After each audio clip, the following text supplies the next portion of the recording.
প্রিয় দর্শকবৃন্দ, রথটি ইতিমধ্যেই চলে আসতেছে। সমস্ত জায়গায় লোকে লোকে ভরপুর হয়েছে এবং ইতিমধ্যেই রথটিকে আমি দেখতে পাচ্ছি, যেটি কিছু সময়ের ভিতরে এখানে প্রবেশ করবে, সেই মন্দিরে চলে আসবে। সঙ্গে আছেন সুজন দাস। সুজন দাস ইতিমধ্যে ভিডিও করছেন, আমি দেখতে পাচ্ছি। সুজন দাস মাঝখানে আছেন এবং মাঝখানে বসে ভিডিও করতেছেন এবং সঙ্গে আছেন এই যে আমার এক বৌদি। বৌদি ইতিমধ্যে গান গাচ্ছেন।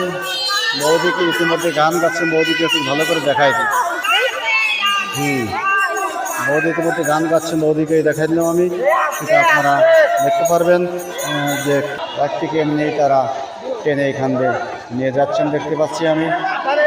কিছু সময়ের ভিতরেই রথটি, কিছু সময় মানে অল্প সময়ের ভিতরেই লক্ষ লক্ষ দর্শক সেই রথটিকে নিয়ে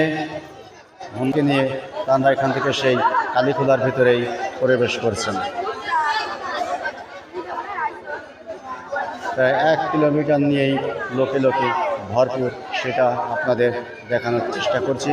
এবং কালীখোলার ভিতরে এখন তারা রথটিকে নিয়ে যাওয়ার জন্য চেষ্টা চালাচ্ছেন।